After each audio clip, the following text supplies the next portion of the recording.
Masa Syarif dengan pengisian rohani dalam Nurani 69.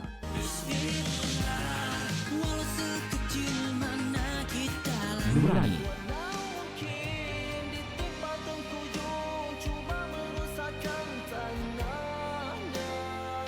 Nurani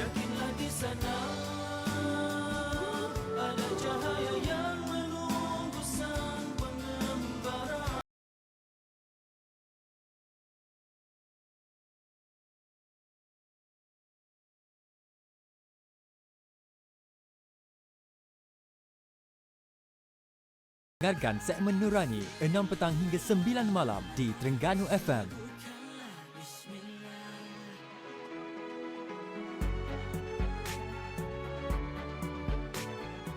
Kembali dalam Nurani Radio Malaysia Terengganu FM 6.15 minit petang waktu ini, dan seperti yang dijanjikan kita akan sama-sama ikuti rancangan Counter Faraid.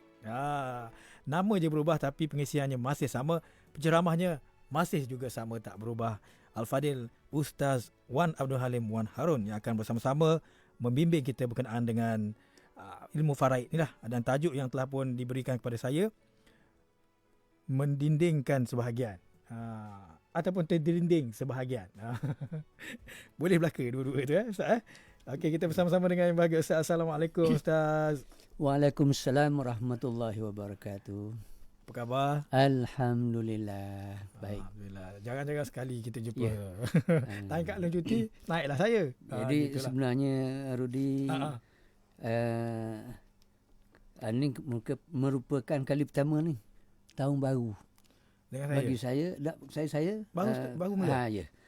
Counter Faraid ni baru kali pertama.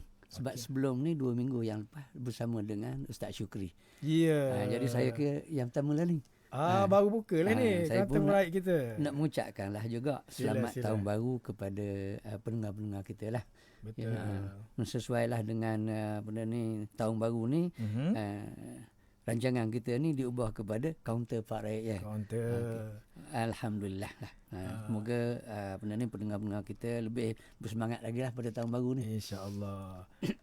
Jadi nampak Ustaz pun bersemangat tu.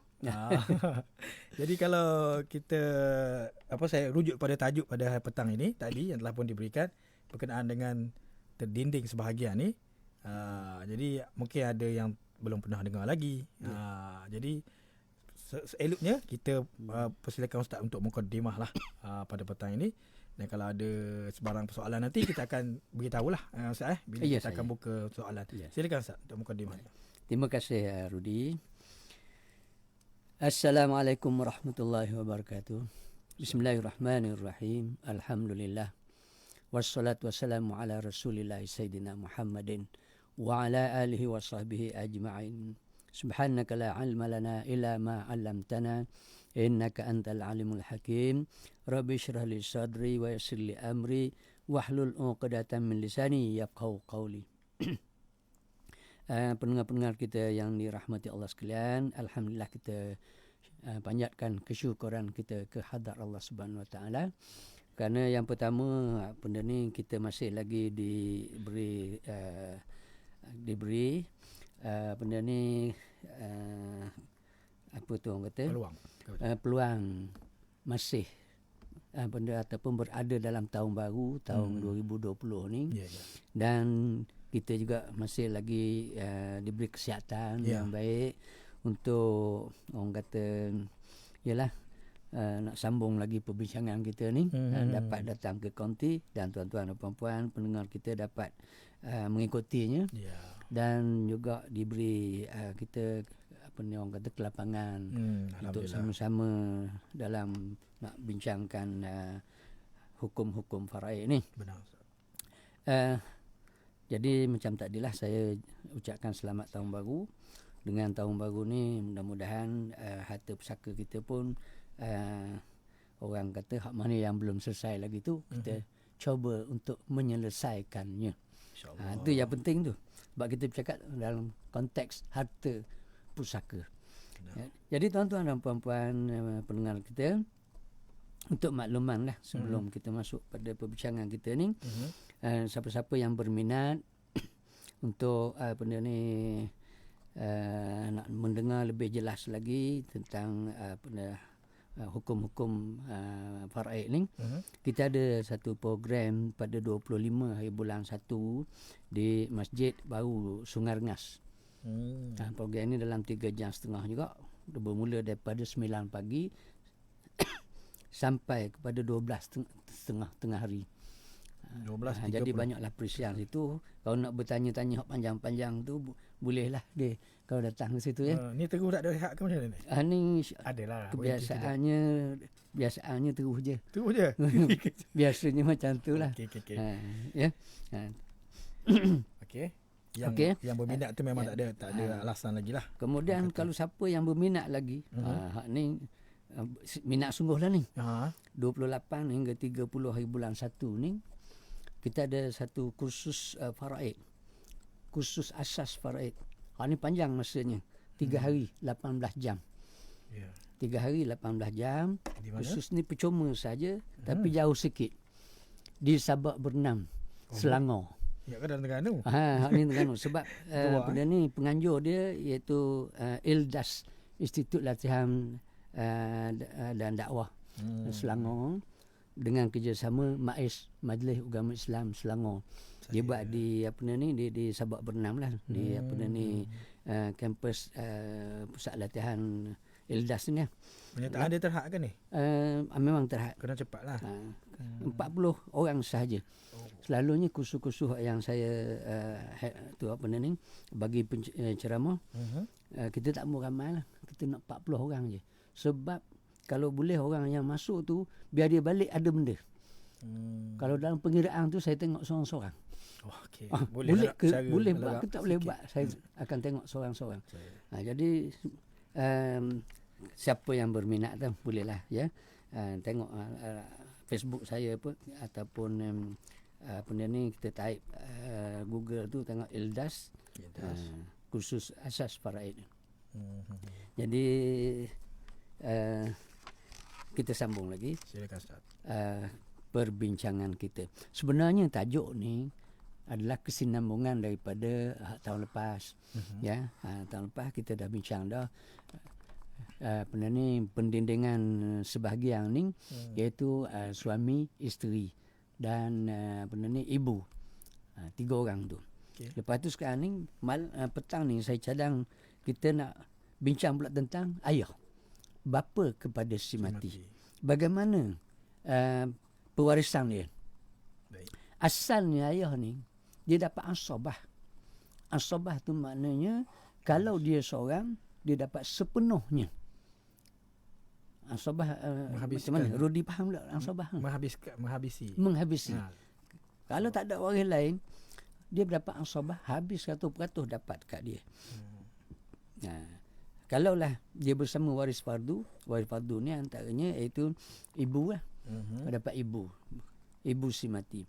Katakanlah ibu dapat 1/3, hak lebih tu hak ayah 2/3. Yang begitu juga kalau bersama dengan isteri, tak ada anak. Si isteri 1/4 kalau tak ada anak. Kemudian hak lebih tu hak ayah. Yeah. Okey. Sekarang ni siapakah yang mendindingkan ayah? Anak-anak. Okey. Ayah ni dia tidak terdinding sepenuhnya. Dia tidak terdinding sepenuhnya. Mana kalau ada anak lelaki contohnya, ayah tak dapat, tak ada. Tak ada. Ada juga. Siapa pun ada dalam kes tu, anak lelaki dia tidak mendindingkan ayah sepenuhnya.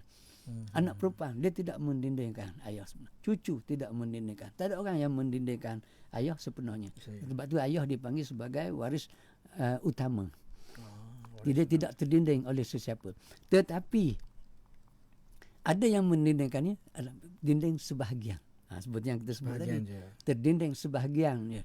Bukan terdinding sepenuhnya. Asalnya ayah dapat ansabah.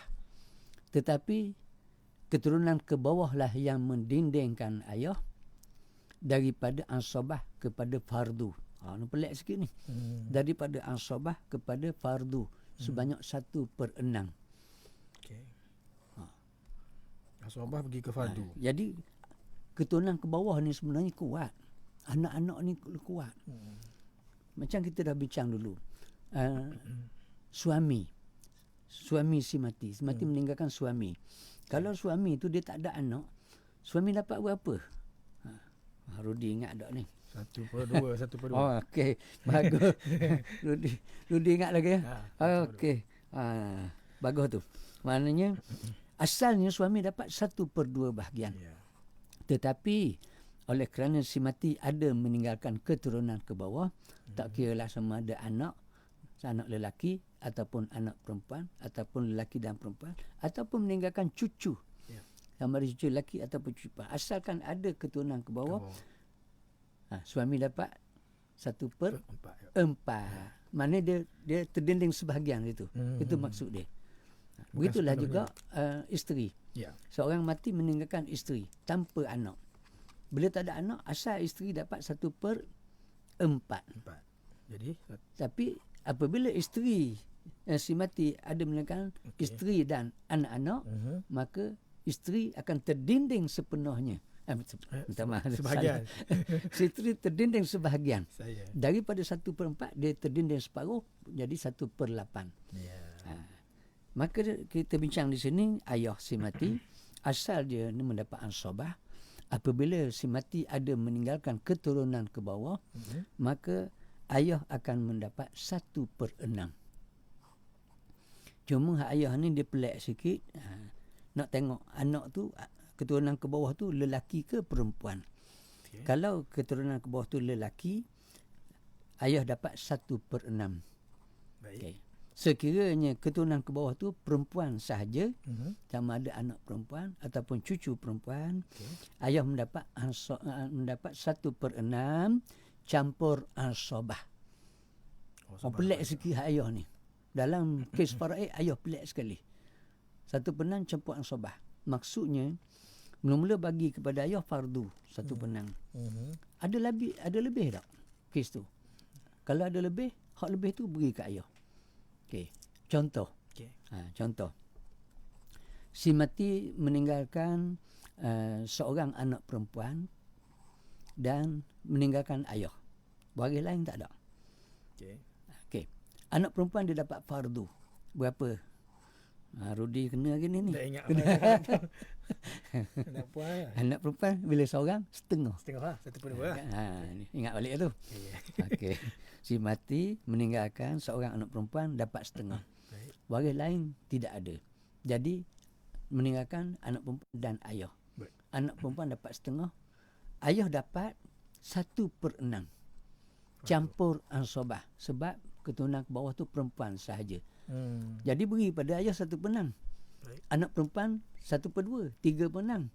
3/6 campur 1/6. 4/6. Ada balance 2/6. Bagi kat siapa? Bagi kat ayah pula sekali lagi. Dia bagi gitu. Jadi kesimpulannya anak perempuan dapat setengah, ayah dapat setengah. Sama je. Kesimpulan dia. Tapi kaedah dia ayah dapat 1/6 campur ansabah. Okey, saya beri contoh yang kedua. Seorang mati meninggalkan bapa dan 2 orang anak perempuan. Okey. 2 orang anak perempuan mendapat fardu. Fardu bermakna dia akan dapat 2/3 kan, lebih pada seorang. Seorang dapat setengah. Anak perempuan lebih pada seorang 2/3. Okey. Ayah dapat berapa? 1/6 campur ansabah. Jadi bila kita kira 2/3 tu sama juga dengan 4/6. Ayah dapat 1/6, 4 campur 1, 5. Ada satu lagi balance. Balance tu bagi kat ayah. Ayah ni power sebenarnya. Dia kuat. Sebab tu dia dapat ansabah situ. Bila dia jadi ansabah, dia mendindingkan adik-beradik si mati. Sepenuhnya. Tu dia sepenuhnya. Anak mendindingkan ayah daripada ansabah kepada fardu.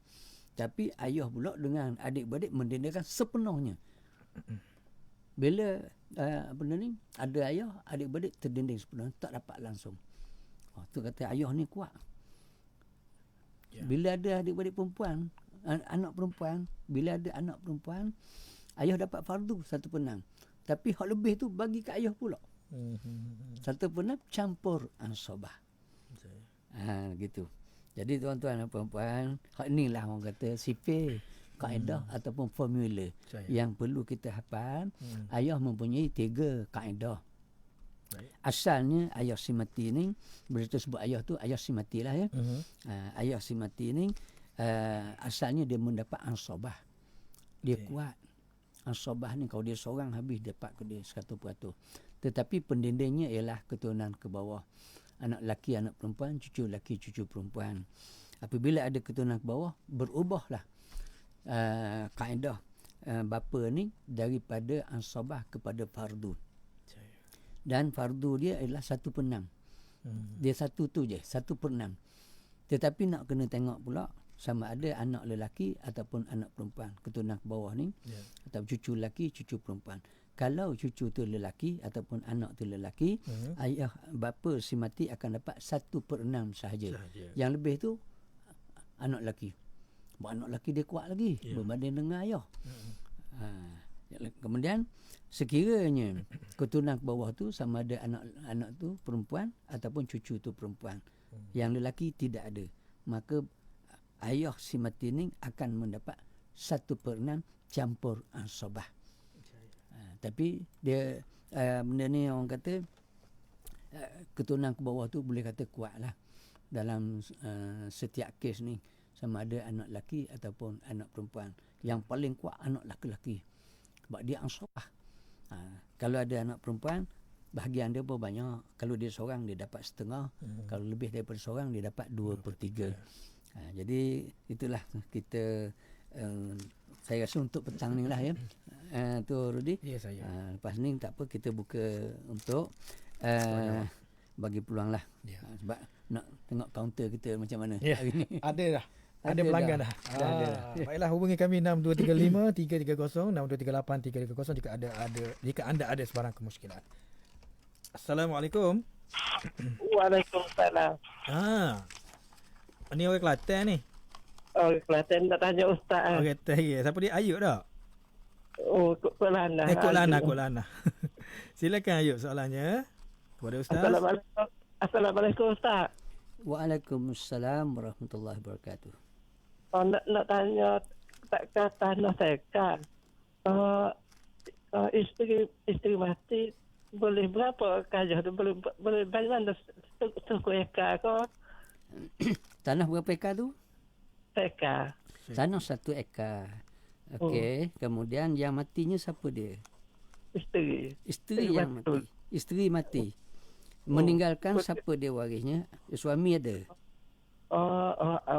Anak sebelah. Anak sebelah. Suami ada tak?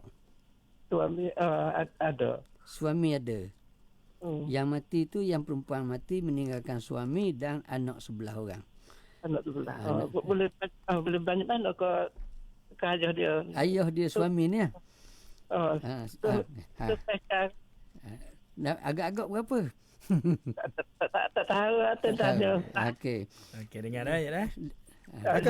Ustaz nak jawab terus. Jawab tu. Jawab terus. Kita dah sebut dah tadi, kalau seorang tu mati meninggalkan suami dan anak-anak, jadi suami dapat 1/4. Boleh suku ekar. Tanah sekar kan? Tanah sekar. Suami 1/4 maknanya suku ekar. Hak lebih tu hak anak-anak lah. Ibu bapa ada ke tak? Ibu bapa pada si mati ni? Tak ada. Tak ada. Tok Tauki dia tak ada belaka. Tak ada berlaku. Jadi yang nak tahunya bahagian suami boleh suku ekar untuk suami. Okey dah, Cik Ayub dah. Terima kasih Ustaz. Sama-sama. Terima kasih Ayub. Assalamualaikum. Waalaikumsalam. Okey. Yalah tu Ustaz. Okey. Seterusnya ni soalan yang ditanya oleh rakan kita menerusi Facebook Live, Lan RS. Assalamualaikum, nak tanya sikit, kalau buat wasiat dah, faraid boleh ganti wasiat yang dah dibuat tu ke? Okey. Tu je soalannya. Tu je soalan ni. Okey. Cik Lan ni. Cik Lan, kalau dah buat wasiat, adakah faraid tu boleh menggantikan wasiat gitu? Okey. Jadi wasiat ni yang pertama sekali kita nak kena tengok sama ada wasiat ni sah ataupun tidak. Bukan semua wasiat sah. Wasiat boleh nak kategorikan dulu sama ada wasiat itu sah ataupun tidak. Antara wasiat yang sah iaitu wasiat kepada bukan waris. Baik. Wasiat kepada bukan waris. Maknanya bukan wasiat pada anak-anak, pada isteri, anak-anak. Tak boleh. Sebab mereka itu adalah waris-waris yang berhak menerima pusaka. Yang kata wasiat ni untuk waris orang kita sayang, tapi dia tu bukan waris yang berhak. Contoh Anak akak, orang pelihara anak akak, dia anak ada saudara anak boleh? dia sayang. Anak saudara, Cucu. Atau adik-beradik. Dia ada anak, tapi dia kesian ke adik-beradik dia ni. Orang lain pakai kereta belaka, dia cuma pakai motor je, dia pun kesian. Dia wasiat kepada adik-beradik dia. Yang tu, wasiat tu naklah dikategorikan dulu. Kalau wasiat ni sah, wajib ditunaikan wasiat tu. Sebab tu wasiat tu dihadkan kepada 1/3. Sebab dia untuk bukan waris. 2/3 lagi dikhususkan untuk waris-waris. Jadi soalan tadi tu, sekiranya wasiat tu tidak sah, dia berwasiat kepada anak-anak dia. Bila wasiat pada anak-anak, sebenarnya kita nak tak boleh kata dia ganti dengan faraid dulu. Tak boleh lagi. Sebab walaupun dia tidak sah, tetapi dia kena tunggu dulu. Kena tanya waris dulu. Kena tanya waris-waris yang berhak semua sekali. Macam mana dengan wasiat ni? Ayah pesan wasiat ni macam ni beri kepada orang ni. Okey. Adakah waris setuju ataupun tidak? Kalau semua waris tu bersetuju, jalan je. Kalau tak bersetuju, jadi wasiat tu terbatal dan hendaklah digantikan. Kena mendapat persetujuan. Waris tak setuju, maka terbatal. Sebab tak setuju. Kalau setuju, jalan. Jadi bila tak setuju, maka hendaklah difaraidkan. Itu kaedah dia.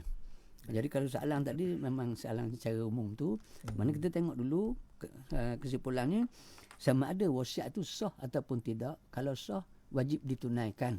Setakat 1/3. Lebih pada 1/3, kalau setuju pun jalan. Kalau tak setuju, yang 2/3 lagi tu jadi hak waris-waris kena faraid. Okey. Kalau wasiat kepada waris asalnya tidak sah, tetapi kalau semua waris setuju, jalan.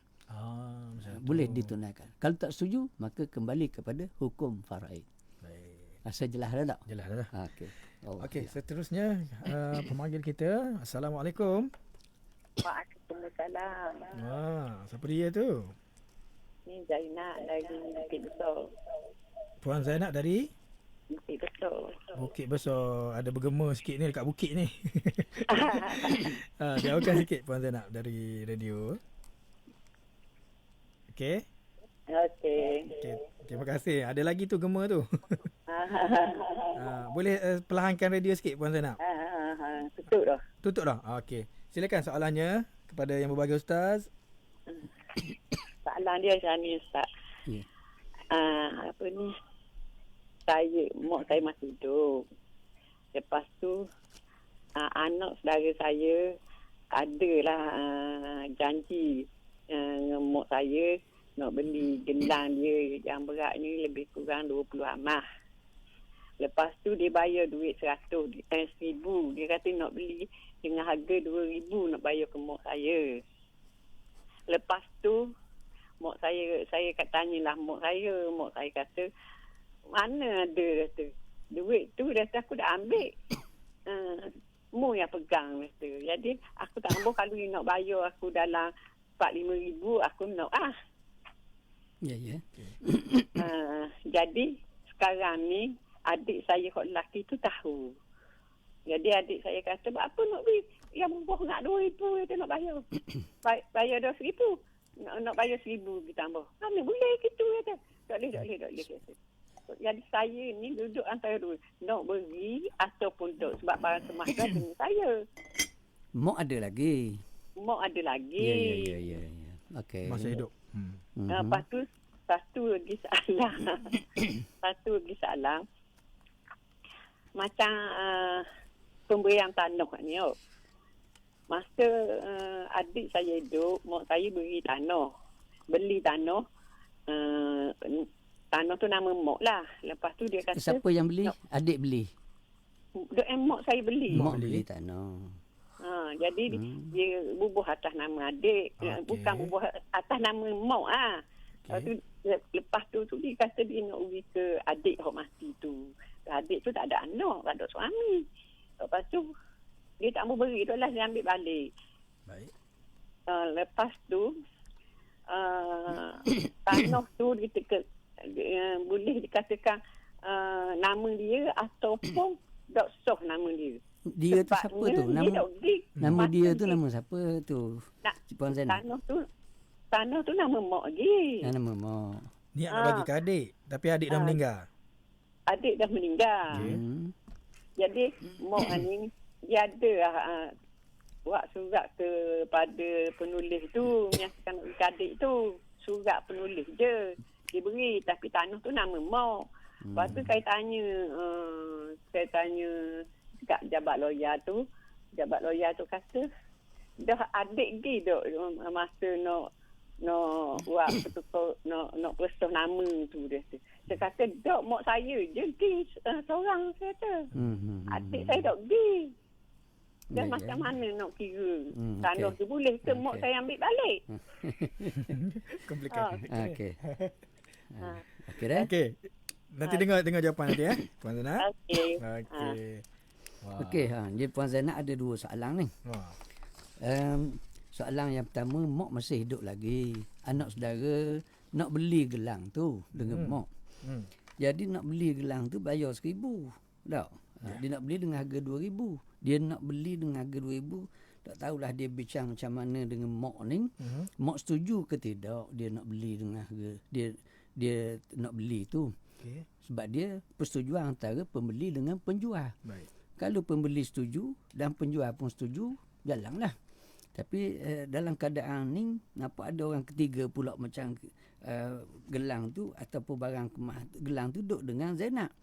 Masalah Zainab cuma pegang je gelang tu. Yeah. Soal jual beli ni kena tanya mak lah patutnya. Mak setuju ke tak? Mak nak jual dengan harga berapa? Sebab barang tu barang mak. Yeah. Jadi kalau mak kata mak setuju jual dengan harga 2,000 contohnya. Macam dia kena buat akad jual belilah dengan anak saudara tu. Bila bayar 1,000 mana hutang 1,000 contohnya. Tapi keadaan ni cuba bincang molek-molek pula antara mak dengan anak saudara tu. Biarlah ada saksi-saksi molek sekali dengar apa yang mak setuju ke tak setuju. Ya, kalau mak tak setuju tak jadi. Kawan tu nak bayar 2,000. Mak kata bukan. Mak kata saya tak setuju 2,000. Dia nak bayar. Biasa kampung gitulah. Ya. Yeah. Pembeli letak harga, bukan penjual. Jadi Puan Zainab, hak ni kena bincang molek sikit dengan mak. Adakah mak setuju juga dengan harga tu, biar anak saudara biar ada samalah bincang molek. Ya. Lepas tu kalau nak beli biarlah buat satu perjanjian lah ataupun akad jual beli biar betul. Tak boleh pakai hak nak beli letak harga, saya rasa tak jadi gitu. Yeah. Tapi kalau hak nak beli boleh letak harga, kalau penjual pun setuju, jalan je. Okey. Yang kedua pula, mak beli tanah. Yeah. Mak beli tanah ni dia kata nak beri kepada adik. Tapi dia sebut tadi ada buat surat, mungkin buat dokumen hibah lah pahaman saya. Ya, ataupun dia buat surat apa ni menyatakan nak beri kepada adik ni. Kemudian Puan Zainab kata tadi yang pergi ke tempat peguam tu yang buat surat tu mak seorang je, adik tak pergi tau. Saya cakap secara umum je, kalau pemberian ni hibah ni dia mesti ada dua-dua belah pihak. Sebab dia hibah tu dia panggil angkat hibah. Ada pemberi, ada penerima. Kalau dalam dokumen hibah tu dia kena ada. Saya dengan ni saya beri pada anak saya nama ni. Jadi anak pula, ya saya terima ni. Ya. Tapi itulah secara umumnya begitu. Dan kalau sekiranya dia kata adik dia meninggal dah meninggal. Dia kena tengoklah dari segi hukumnya sama ada pemberian tu sah ataupun tidak, kena tengok dulu. Kalau tidak sah, mak dia boleh ambil balik lah. Kalau sah, dia patut jadi hak adik ya. Boleh jadi hak adik, jadi pusaka adik dia. jadi pusaka adik. Cuma pastikan surat yang dibuat tu ataupun hibah yang dibuat tu sah ataupun tidak dulu. Nak tengok situ, ya. Okey, setakat tu. Wallahu alam. Seterusnya Ustaz, kita ada soalan melalui WhatsApp Terengganu FM dari Mar Kemaman. Mar. Mar. Panggil Mar lah, Mar. Okey, Mar Kemaman. Assalamualaikum DJ Ustaz. Pertanyaan daripada Mar ni, adik ipar saya telah kematian suami. Adik ipar, okey. Meninggalkan seorang anak angkat perempuan. Sementara arwah suaminya masih mempunyai emak. Adik ipar mati meninggalkan suami. Meninggalkan seorang anak angkat perempuan. Maknanya dia ada jaga anak angkat lah ni. Ada ambil anak angkat. Adik ipar perempuan je. Perempuan. Tapi suami tak sebut. Suami masih mempunyai emak, dia kata. Arwah suami tu lah. Arwah yang mati tu lelaki. Lelaki yang mati. Isteri tak ada. Isteri dia masih ada lah. Adik ipar penanya dia lah. Isteri ada. Anak angkat perempuan sekarang, ibu ada. Ibu ada. Dan 4 orang adik beradik lelaki yang belum berkahwin. Adik beradik lelaki. Si mati ni ada 4 orang adik beradik lelaki yang belum berkahwin. 2 adik perempuan. Seorang sudah berkahwin. Jadi bagaimanakah pembahagian harta si mati? Terima kasih Ustaz. Okey. Berdasar pada keterangan yang diberi itu, si mati tinggal ibu. Ibu, bapa dia tak sebut, maknanya fahaman saya kita anggap tak ada lah. Tak ada lah. Bapa dengan datuk. Bapa dengan datuk tidak disebut, maknanya okey, kira tak ada lah ya. Si mati tinggal ibu, tinggal isteri, anak-anak angkat seorang perempuan. Dari segi hukum faraid, anak angkat tak dapat pusaka. Hak ni lah kalau nak beri wasiat ni. Dia beri anak angkat. Kalau kita berwasiat sebahagian pada harta dia ni, maka dia akan dapat lah mewarisi harta pusaka berdasarkan kepada hukum wasiat. Dari segi hukum faraid dia tak dapat. Dia dapat atas kaedah hukum wasiat. Dia dapat. Sebab tu dia kata wasiat ni tak boleh lebih pada 1/3. Sebab kalau wasiat semua wasiat pada anak angkat ni, yang berkuasa 1/3 je. Kalau 2/3 lagi waris. Maksimum dapat 1/3 je. Maksimum. Kecuali waris 7 belaka tak. Okey. Jadi sekarang ni dalam kes ni anak akak tak dapat. Ibu dia akan dapat 1/6. Sebab apa ibu 1/6? Sebab adik-beradik ada. Lebih pada seorang. Walaupun tak ada anak, tapi adik-beradik ada lebih pada seorang, mak 1/6. Isteri berapa Rudi? 1/2. 1/4. Sebab tak ada anak. Tak ada anak. 1/4. Sebab tak ada anak. Kalau ada 1/8. Okey. Yang lebih tu adik-beradik. Saya andaikan di sini dia tak sebut adik-beradik apa, dia patutnya wajib kena sebut. Sama seibu sebapa, sebapak ataupun seibu. Jadi saya andaikan di sini adik-beradik seibu sebapak lah kepada si mati. Hak lebih tu seibu sebapak, dia tak kira kahwin ke tak kahwin, tak ada kesan. Cuma dia hidup lagi. Hidup lelaki 4 orang dapat, 2 perempuan pun dapat. As-sabah bil ghairi dia panggil. Mana kalau di sini kita bagi 12, kita bagi 12, mak dapat 2/12, isteri dapat 3/12, jadi 5/12. Adik-beradik dapat 7/12 bahagian. Hak 7/12 ni, hak lelaki 2 bahagian, perempuan 1 bahagian. Setakat tu saya tak kira lah. Untuk gambaran je. Untuk gambaran ditanya siapa yang berhak. Ibu berhak 1/6, isteri berhak 1/4, hak lebih tu hak adik-beradik. So, dua bahagian untuk laki-laki, kemudian 1 bahagian untuk perempuan. Lelaki ada 4 orang jadi 8, perempuan 2 jadi 10. Hak yang lebih tu bagi 10. Laki 2/10, perempuan 1/10 atas hak lebih. Hak lebih tolak bahagian ibu dengan tolak bahagian isteri. Okey, kita matematik ni. Okey. Baik, seterusnya saya kira tengoklah jawapan dia soalan ni daripada Kuala Terengganu. Ani Kuala Terengganu katanya, saya tidak ada anak jika suami saya meninggal. Jika suami saya meninggal, ke mana perginya harta suami? Mak ayah suami telah meninggal dunia, cuma ada seorang adik perempuan dan seorang anak saudara lelaki. Dia nak tanya yang masa depan. Semula. Mak ayah tak ada. Mak ayah suami telah meninggal dunia, cuma ada seorang adik perempuan.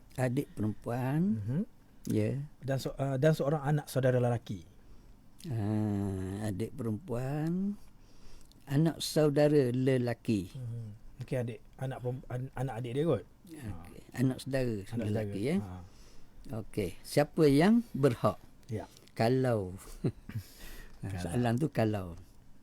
Okey, dalam keadaan kes ni kalau seorang tu meninggal dunia yang lelaki, keturunan kat atas dalam ni dia kata ibu bapa tak ada. Kita nak tengok tok toki tu ada ke tak. Kalau lah kata tok toki pun tak ada juga, okey dia tak dapat. Tapi kalau tok sebelah mak ada, tok sebelah mak tu dapat lagi pusaka ni. Sebab mak dia mati dulu, dia pergi ke tok. Nenek sebelah ibu. Dan kalau ayah belum juga mati dulu dalam keadaan ni, nenek sebelah ayah kalau ada dia dapat, datuk sebelah ayah pun dapat juga. Kalau ada. Okey. Katakanlah tidak ada hak atas ni, keturunan kat atas ibu bapa, tok toki semua tak ada. Ya. Okey. Pasangan dia isteri. Berapa Rudi? Isteri 1/4. 1/4 sebab tak ada anak. Tak ada anak. Okey. Kemudian masalahnya yang seterusnya pergi kepada adik-beradik. Hak yang balance lagi 3/4 ni pergi ke mana? Okey. Adik-beradik pula di sini yang disebut, tak sebut adik-beradik apa. Okey, saya andaikan adik-beradik si ibu sebapa lah. Ya. Biasanya kalau adik-beradik si ibu orang sebut. Ya. Okey, si ibu sebapa. Yang ada itu seorang je. Seorang. Dia akan dapat separuh. 1/2. Dia ganti anak perempuan. Dia dapat 1/2. Isteri 1/4. Adik-beradik dapat 1/2. Ada balance lagi 1/4. Pergi ke mana? Sekarang ni anak saudara ni saya kena siasat dulu. Biar detail. Daripada mana datang anak saudara ni? Anak saudara lelaki ni. Anak siapa? Kalau anak daripada adik-beradik perempuan tadi, tak dapat. Sebab mak dia hidup lagi. Ya. Kalaulah adik-beradik si mati ni, dia yang dapat anak saudara lelaki ni, anak saudara lelaki daripada adik-beradik lelaki yang mati dulu. Mungkin adik-beradik ni selain pada perempuan seorang ni, dia ada seorang lagi lelaki. Hak tu mati dulu. Daripada si mati. Kalau mati dulu, dia akan turun kepada anak saudara. Jadi kaedahnya anak saudara yang dapat ialah anak saudara lelaki daripada adik-beradik lelaki yang mati dulu. Kalau tak ada lah. Ya. Kalau anak saudara ni anak daripada hak perempuan tadi, memang tak dapat lah. Baik. Ada apa tu? Dapat ke siapa? 1/4 ada. Sabar. Dia kena tengok pak saudara. Kena tengok pula pak saudara. Adik-beradik si mati lah. Pak saudara si mati. Pak saudara si mati. Sebelah bapa. Okey. Adik-beradik ayah si mati. Kalau sidik bin sigaraga, adik-beradik sigaraga tu. Ada ke tak ada? Kalau tak ada, katakan dia mati juga, mati dulu, dia akan pergi ke bawah lagi kepada sepupu.